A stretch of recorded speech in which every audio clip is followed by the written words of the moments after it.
Previous lecture में different types of mutual funds के बारे में बात कर रहे थे। आज हम लोग बात करने जा रहे हैं म्यूचुअल फंड में इन्वेस्टमेंट कैसे करते हैं, how to invest in mutual funds. तो म्यूचुअल फंड में इन्वेस्ट करने के लिए नंबर ऑफ तरीके हो सकते हैं, जिसमें सबसे पहला तरीका है with the help of financial adviser, जिसको हम लोग डिस्ट्रीब्यूटर भी बोलते हैं। तो जैसे मैं एक डिस्ट्रीब्यूटर की तरह काम करता हूँ, मेरे पास जितनी भी म्यूचुअल फंड एसेट मैनेजमेंट कंपनियां हैं, सबका डिस्ट्रीब्यूशन राइट है अक्रॉस द कंट्री।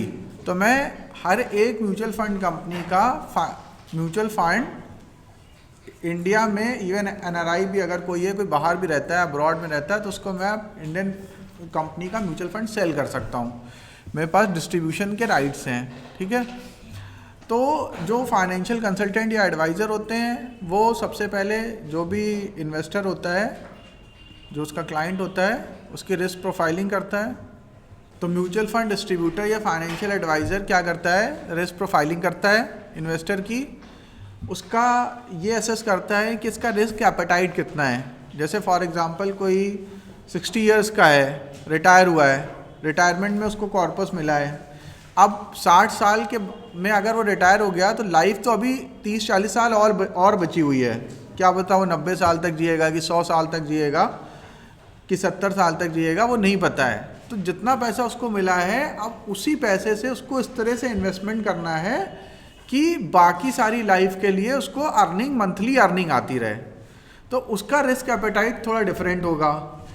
एक कोई अभी अभी जस्ट उसने ग्रेजुएशन कंप्लीट करी है और उसका प्लेसमेंट हुआ है, उसका रिस्क एपेटाइट कुछ और होगा।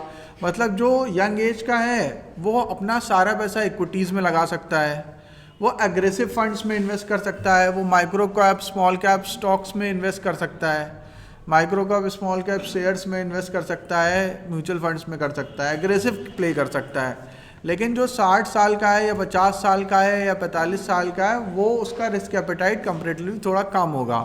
क्योंकि अब क्या है कि उसके बच्चे की हायर एजुकेशन का टाइम आ गया है, अब हो सकता है उसके बेटे या बेटी की शादी का टाइम आ गया हो, या उसके रिटायरमेंट का टाइम आ गया हो। तो अब अगर वो अपना पैसा मार्केट में लगा दिया और कोविड जैसा कोई सीन हो गया, एकदम से 50-60% घट गया, फिर कहाँ से करेगा? क्योंकि फ़ीस तो अगर 20 लाख रुपए कोई इंस्टीट्यूशन की फ़ीस है, तो ऐसे थोड़ी ना करेगा कि कोविड आ गया है या कोई मार्केट घट गई है तो 10 लाख में ही काम चल जाएगा। 20 लाख है तो 20 लाख ही देनी पड़ेगी, ठीक है।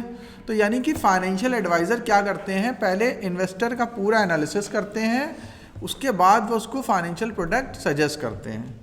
तो उसके बाद दूसरा होता है थ्रू ब्रोकर। अब ब्रोकर क्या है, जिनके पास हम लोग अपना डीमैट अकाउंट खुलवाते हैं। तो जैसे ज़ीरोधा, एंजल वन, आनंद राठी, शेर खान, ग्रो, ये सब क्या ब्रोकर्स हैं। ये आपको डीमैट अकाउंट देते हैं। डीमैट अकाउंट में हम लोग शेयर ट्रेडिंग करते हैं, साथ ही साथ ये कुछ और आपको प्रोडक्ट क्रॉस सेल करते हैं। इनका कोर काम होता है शेयर ट्रेडिंग कराना, लेकिन ये क्या करते हैं, कुछ प्रोडक्ट क्रॉस सेल करते हैं। Mutual fund, insurance product, bonds, FD, इस तरह के जो प्रोडक्ट्स हैं उनको क्रॉस सेल करते हैं। तो उनके थ्रू भी हम लोग इन्वेस्टमेंट कर सकते हैं। तो ये काइंड ऑफ फाइनेंशियल एडवाइज़र जैसा ही हो गया। लेकिन अब इसमें क्या है कि जैसे आपने कोई ऐप में जाके, मतलब कोई मैनुअल इंटरेक्शन नहीं हो रहा है। जैसे फाइनेंशियल एडवाइज़र से तो आपने फेस टू फेस मिले, समझा, बताया, या फ़ोन पे बात हुई या वीडियो कॉन्फ्रेंस पे बात हुई। इसमें क्या किया आपने, ब्रोकर के ऐप पे गए, वहाँ जाके अपने मन से कुछ कर दिया। तो अब वो ब्रोकर कितना रिलायबल है, क्योंकि बहुत बार ऐसा हुआ है कि दर्जनों ब्रोकर इंडिया में रातों रात गायब हो गए हैं, या सेबी ने उनको गायब कर दिया है, लाइसेंस कैंसिल कर दिया है, और उनके पास बहुत सारे जितने उनके पास शेयर पड़े थे या फिर जो भी यूनिट्स थी वो उन्होंने बेच दी बिना क्लाइंट की परमिशन के। तो अगर इस तरह की कोई ऐप में हमारा कुछ पड़ा हुआ है और वो गायब हो गया, तो फिर हमें बड़ी प्रॉब्लम हो जाएगी। कहाँ ढूंढेंगे, कैसे करेंगे, किससे बात करेंगे? अगर आपका CDSL NSDL में है यूनिट्स और शेयर्स, तो कोई प्रॉब्लम नहीं होती है, मतलब आपका पैसा डूबेगा नहीं।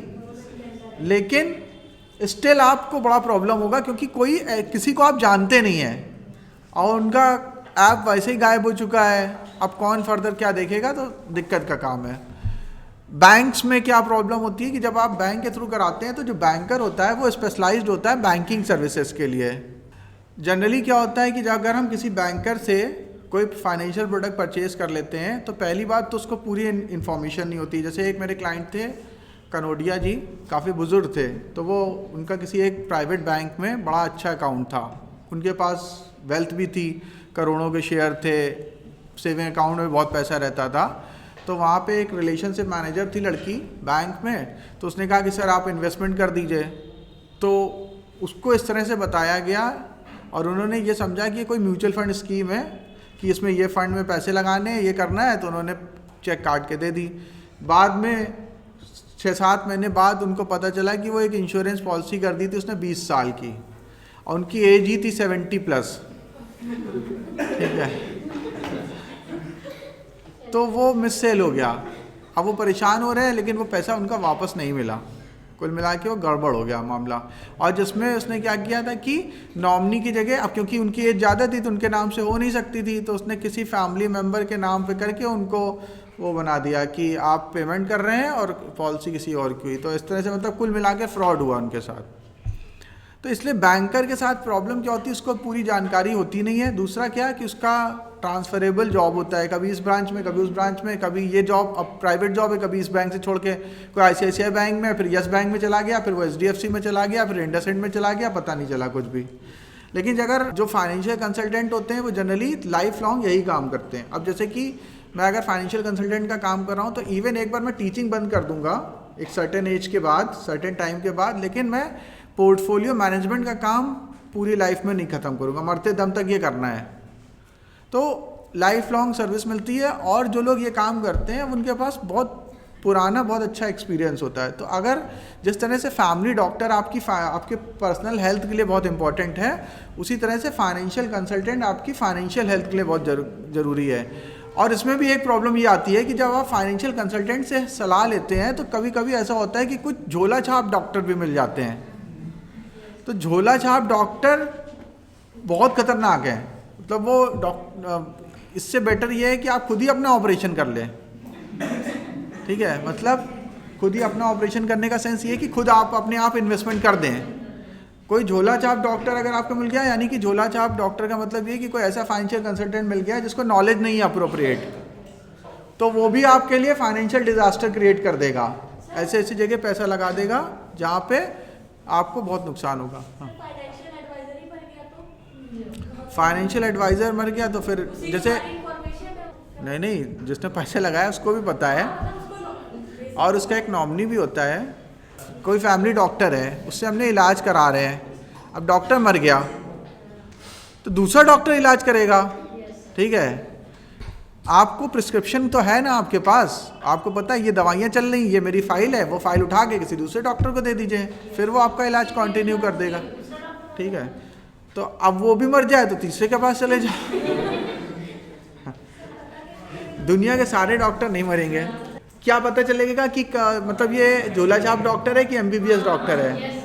तो उसके लिए जब आप बात करोगे, ठीक है, पहले तो आप डिग्री होती हैं, सर्टिफिकेट्स होते हैं, जैसे ये आप लोग करते हो NISM सर्टिफिकेशन करते हो, प्लस आप बैकग्राउंड चेक कर सकते हो कि कितने साल से काम कर रहा है, और जनरली रेफरेंस देख सकते हो कि जैसे मेरे किसी फैमिली मेम्बर का उसने पहले ट्रीटमेंट किया या उसने उसकी वेल्थ मैनेज करी, तो अगर उसने अच्छे से मैनेज करी, रिटर्न अच्छा दिया, तो यानी कि वो जेन्युइन है, तो आप भी अपना करा सकते हैं। इससे जनरली हम लोग इसी तरह से जाते हैं, डॉक्टर पूछते हैं, तो अगर किसी का अच्छा है फीडबैक होता है तो फिर हम लोग उस डॉक्टर के पास जाते हैं। तो आप मतलब उसका बैकग्राउंड चेक ज़रूर कर लें, ड्यू डिलीजेंस कर लें, क्योंकि अगर आपको ख़राब फाइनेंशियल कंसल्टेंट मिल गया तब भी बहुत ख़राब है। यानी कि ये उसी तरह से होगा जैसे महाभारत में शकुनी कौरवों का एडवाइज़र थे और जो है श्री कृष्ण पांडवों के एडवाइज़र थे।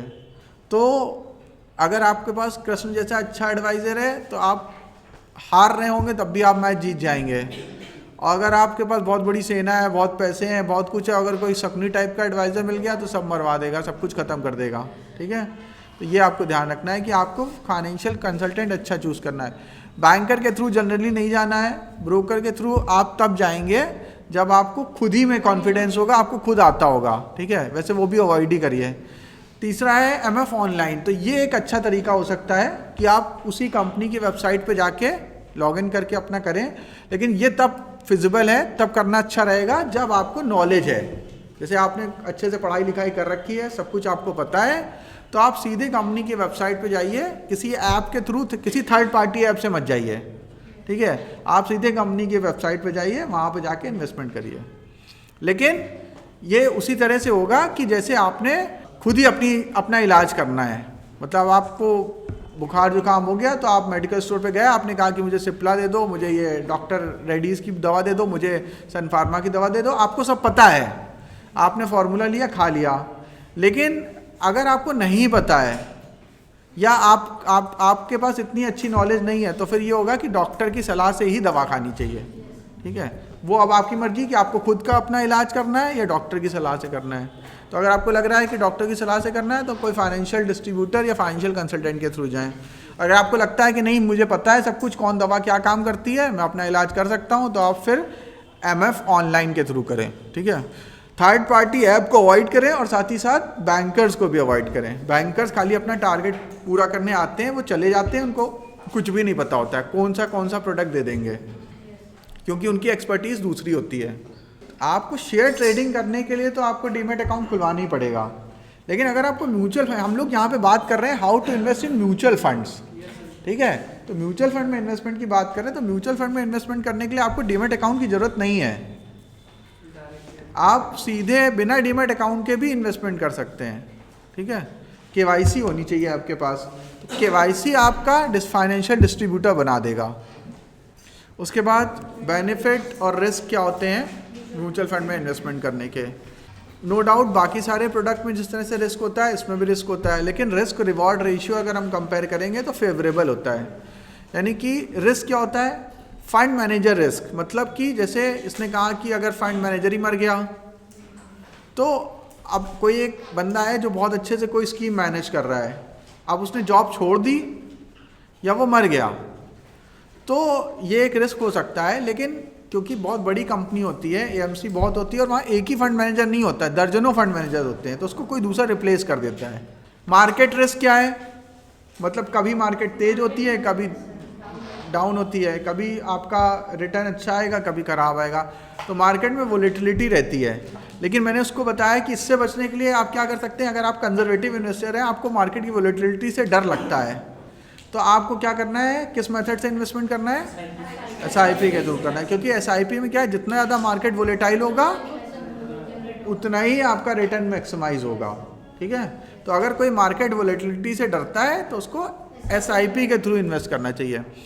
और इस समय आपको जान के आश्चर्य होगा कि हर month I think 16 to 18,000 crore हर महीने SIP के थ्रू मार्केट में लग रहा है।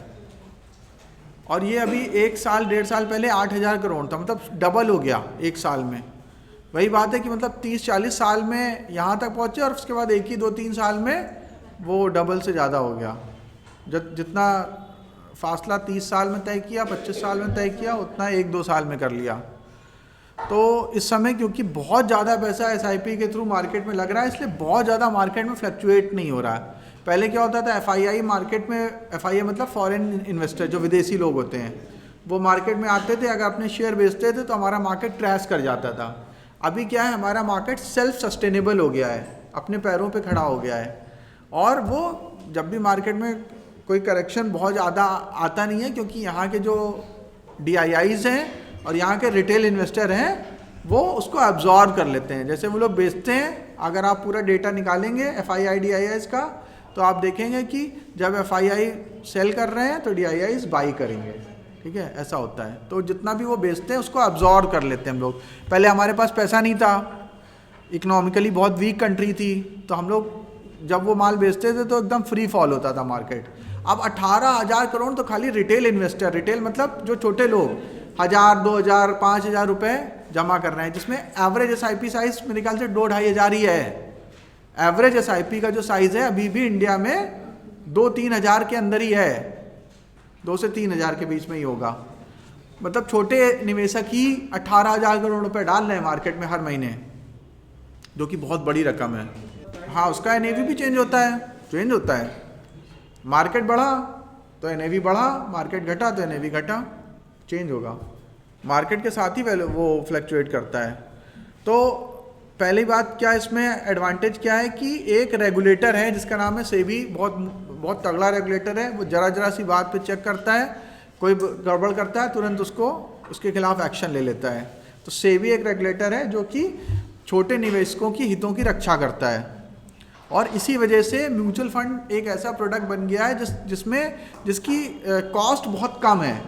जैसे आप इंश्योरेंस में इन्वेस्ट करते हैं पैसा, तो जब आपने 1 लाख रुपए लगाया तो 20-30% तक खाली कॉस्ट का कट जाता है, ब्रोकेज, कमीशन, चार्जेस, ये वो, जीएसटी, इसमें कोई जीएसटी नहीं लगता, ठीक है। Even long term capital gain भी एग्जाम्प्ट है अप टू 1 लाख रुपीज़ तक। तो और रेगुलेटर इतना अच्छा है कि उसने क्या किया, कॉस्ट ऑफ प्रोडक्ट बहुत कम कर दी है। यानी कि इसको कैरी करने का, इस प्रोडक्ट में इन्वेस्ट करने का जो खर्चा है वो बहुत कम है, ठीक है।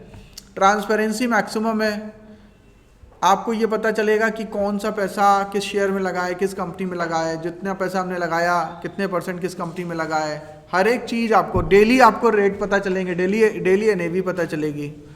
डाइवर्सिफिकेशन हो जाता है, एक फंड के अंदर 50 कंपनियाँ होती हैं और 5-7 सेक्टर्स होते हैं, तो अलग अलग सेक्टर्स में अलग अलग कंपनियों में पैसा लगता है। तो अगर 1-2 कंपनी डूब भी जाए, बंद भी हो जाए, तब भी आपके ओवरऑल पोर्टफोलियो पे कोई फ़र्क नहीं पड़ता है, ठीक है। और वो एक पर्टिकुलर कंपनी में 5-10% से ज़्यादा एलोकेशन करते भी नहीं हैं, ठीक है। लिक्विडिटी, जैसे आपको पैसे की ज़रूरत है तो तुरंत आप अपना शेयर या अपना म्यूचुअल फंड यूनिट्स बेचिए, आपके अकाउंट में T+2 में आपके अकाउंट में पैसा पहुंच जाएगा, अकाउंट में क्रेडिट हो जाएगा। मतलब लिक्विडिटी है, जब भी पैसे की ज़रूरत है पार्शियल विड्रॉ कर सकते हैं। मान लीजिए आपने 10 लाख रुपए जमा कर लिया, 1 लाख रुपए की ज़रूरत है, 1 लाख रुपए निकाल लीजिए। फिर फ्लेक्सिबिलिटी ये भी है कि मार्केट में कभी क्रैश आया, करेक्शन आया, आपका SIP चल रहा है, 10 लाख रुपए का कॉर्पस इकट्ठा कर लिया आपने, मार्केट में करेक्शन आया है तो आपने क्या किया, 5,000 रुपये एक्स्ट्रा जमा कर दिया उसमें, तो उससे क्या होगा, आपका रिटर्न और बढ़ जाएगा। मतलब SIP का रिटर्न अगर 15% होगा और आपने 2-3 बार टॉपअप कर दिया गिरावट पे, तो आपका रिटर्न 18-20% हो जाएगा। तो ये भी फ़ायदा है इसमें, मतलब बहुत तरह के फ़ायदे होते हैं। इसके अलावा किसी का कोई क्वेश्चन? सारे नहीं। जब आपने देखा कि HDFC में आप 100 रुपये का SIP कर सकते हैं, तो HDFC एसेट मैनेजमेंट कंपनी का कोई स्कीम होगा, large cap, mid cap, small cap, hybrid fund, ठीक है। और उस स्कीम के अंदर जब जाएंगे, जब आप गूगल पे डालेंगे कि portfolio of HDFC mid cap opportunities fund, तो वो 50 कंपनी दिखा देगा कि इस पर्टिकुलर स्कीम में ये 50 कंपनियां हैं। तो एक फंड में 40-50 कंपनियां होती हैं जो फोकस्ड फंड होते हैं, उसमें 25-30 स्टॉक्स होते हैं, क्योंकि वो फोकस्ड हैं, उनका नाम ही फोकस फंड है, कम कंपनियों में इन्वेस्ट कर रहे हैं वो, लेकिन इससे कम नहीं होता है, ठीक है। 25-30 कंपनियां तो होंगी ही होंगी टारगेट पूरा करने में। हाँ देखिए, एक मैं आपको रूल दे रहा हूँ, उस रूल का नाम है 15x15x15 रूल।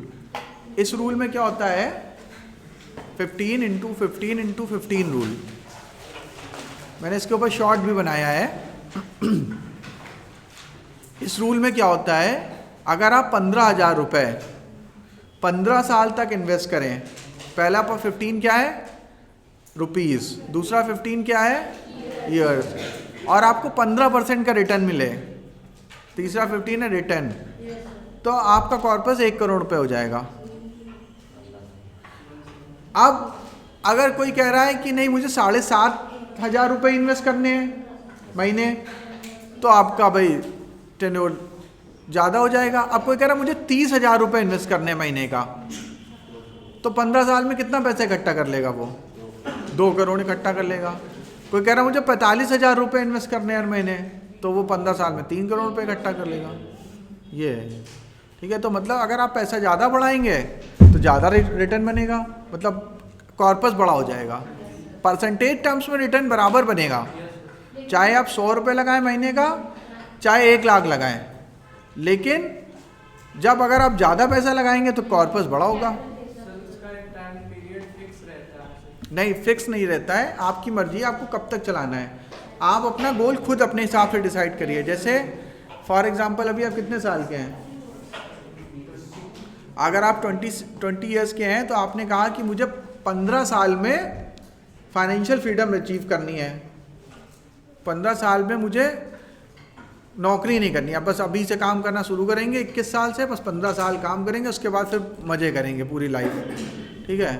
और तो आपने क्या किया कि आपने SIP स्टार्ट करी और 15 साल तक चलाई, आपने 5 करोड़ रुपए इकट्ठा कर लिए या 1 करोड़ रुपए इकट्ठा कर लिए, 15,000 रुपये आपने महीने का जमा करना शुरू किया, 15 साल तक काम किया, 1 करोड़ रुपये इकट्ठा कर लिया। अब नौकरी नहीं करेंगे, अब हम अपनी मर्जी का काम करेंगे। तो फिर आप हॉबी वर्क करने लगे और वो 1 करोड़ रुपये आपने जमा कर दिए, उससे आपको रिटर्न आता रहेगा, ठीक है, उससे आपका खर्चा चलेगा और पैसा बढ़ता भी रहेगा। इससे हम इनकम का सोल्यूशन भी ले सकते हैं। जैसे मैंने क्या कहा कि कोई इन्वेस्टर है मेरा, वो रिटायर हो गया, रिटायरमेंट में उसको 1 करोड़ रुपये मिला, अब उसको मंथली जो है वो 1 लाख रुपए चाहिए, तो वो उसका 1 करोड़ रुपए हमने एक म्यूचुअल फंड स्कीम में लगा दिया और उसमें हमने सिस्टमैटिक विड्रॉल प्लान एक्टिवेट कर दिया, SWP, systematic withdrawal plan, SWP activate कर दिया। SWP क्या करेगा कि आपको मंथली एक सर्टेन अमाउंट हर महीने 1 तारीख को आपके अकाउंट में भेजता रहेगा। जैसे उनको 1 लाख रुपए चाहिए तो हर महीने 1 लाख रुपए म्यूचुअल फंड से निकल के उनके बैंक अकाउंट में पहुंच जाएगा। अब अगर साल का रिटर्न 15% बना तो रिटर्न आया अप्रॉक्स 14-15 लाख, ठीक है, अगर 15% का रिटर्न बना, जिसमें से 12 लाख उसने निकाल लिए, तो उनका कॉर्पस हो जाएगा 1 करोड़ 2-3 लाख जितना एक्स्ट्रा आएगा। और मान लो उस साल रिटर्न आया 10 लाख 10% का और उन्होंने 12 निकाल लिए, तो अभी 98 बचेगा, ठीक है। तो मार्केट जो है ऑन एन एवरेज 15% का रिटर्न बना के देता है लंबे समय में। तो हमें कोशिश करनी चाहिए कि 8-10% साल का निकालते रहें, जिससे क्या होगा कि आपका खर्चा भी चलता रहेगा और आपका कॉर्पस बढ़ता भी रहेगा, कभी घटेगा नहीं। ETF होता है एक्सचेंज ट्रेडेड फंड, यानी कि वो म्यूचुअल फंड जिसकी हम लोग ट्रेडिंग कर सकते हैं स्टॉक एक्सचेंज में, इसको हम लोग एक्सचेंज ट्रेडेड फंड कहते हैं। ये काइंड ऑफ म्यूचुअल फंड होता है। तो यानी कि क्या है, ये स्टॉक और म्यूचुअल फंड का ब्लेंड है, ठीक है, मिक्सचर। स्टॉक क्या होता है, बाई सेल होता है स्टॉक मार्केट में, NSE BSE में। म्यूचुअल फंड क्या होता है, म्यूचुअल फंड स्कीम्स होती हैं जिसमें पैसा लगाते हैं, यूनिट्स मिलती हैं। और ETF क्या होता है, एक ऐसा म्यूचुअल फंड है जिसको आप स्टॉक मार्केट में शेयर की तरह खरीद बेच सकते हैं। मतलब इसको फॉर्म भर के खरीदना नहीं पड़ेगा आपको, आप शेयर मार्केट में अपने डीमेट अकाउंट के थ्रू भी इसको, डीमेट एंड ट्रेडिंग अकाउंट के थ्रू भी इसकी बाइंग एंड सेलिंग कर सकते हैं। हाँ, NSE BSE दोनों में होते हैं। हेजिंग कैसे करना है आपको, मतलब आपको ये रिस्क लग रहा है कि मार्केट गिर जाएगी अब, हाँ कर सकते हैं। जैसे फॉर एग्जांपल, बहुत टेक्निकल क्वेश्चन पूछा है, शायद सबको समझ में नहीं आएगा। एक्चुअली वो ये पूछ रहा है कि मान लीजिए कि मैंने एक निफ्टी 50 म्यूचुअल फंड खरीद रखा है जो कि एक्सचेंज में ट्रेड करता है, ठीक है, मतलब वो निफ्टी 50 के कंपनियों को ट्रैक करता है और 50 लाख रुपए का फंड है उसके पास, उसमें लगा हुआ उस म्यूचुअल फंड में। अब मार्केट इस समय पीक पे जैसे पहुंच गई है, तो ऐसा लग रहा है कि 5-10% गिर सकती है, ठीक है। तो अगर 5-10% लग रहा है गिर सकती, तो अब हम ऐसा तो करेंगे नहीं कि म्यूचुअल फंड बेच के पैसे निकाल लें, फिर वेट करें 10% गिरेगी तब लगाएंगे। तो फिर उसके लिए हेजिंग होती है। तो हेजिंग में क्या करना है, आपको पुट ऑप्शन बाई करना है या फ्यूचर सेल करना है। तो आप क्या कर सकते हैं कि डायरेक्ट, अब आपने क्योंकि ETF खरीद रखे हैं, तो उसी रेशियो में या 10% 20% आपने क्या किया, अपने पोर्टफोलियो का पूरा 100% हेज नहीं कर लो, ठीक है, 25-30% 50% तक आपने क्या किया कि रेशियो में फ्यूचर शॉर्ट कर दिया या पुट ऑप्शन खरीद लिया। तो मार्केट अगर यहाँ से नीचे गिरेगी तो आपके पुट ऑप्शन में या फ्यूचर में प्रॉफिट मिल जाएगा, तो आपको इस तरह से लॉस नहीं होगा। लेकिन ये चीज़ अभी आपको समझ में नहीं आएगी, जब थोड़ा सा अभी हम लोग गर्मियों की छुट्टी में जब डेरिवेटिव कराएंगे, आपको NISM डेरिवेटिव कोर्स कराएंगे, उसमें आपको ये चीज़ स्ट्रेटजी बताई जाएगी कि कैसे आप हेजिंग करेंगे। सर लाइव आप जो आएंगे, ट्रेनर आएंगे, वो आपको लाइव करके दिखाएंगे कि कैसे ये करा जाता है। हाँ, एक्सपायरी होती है ना, आज एक्सपायरी है इस फरवरी कॉन्ट्रैक्ट की। बहुत लोगों की कॉल 0 हो गई है,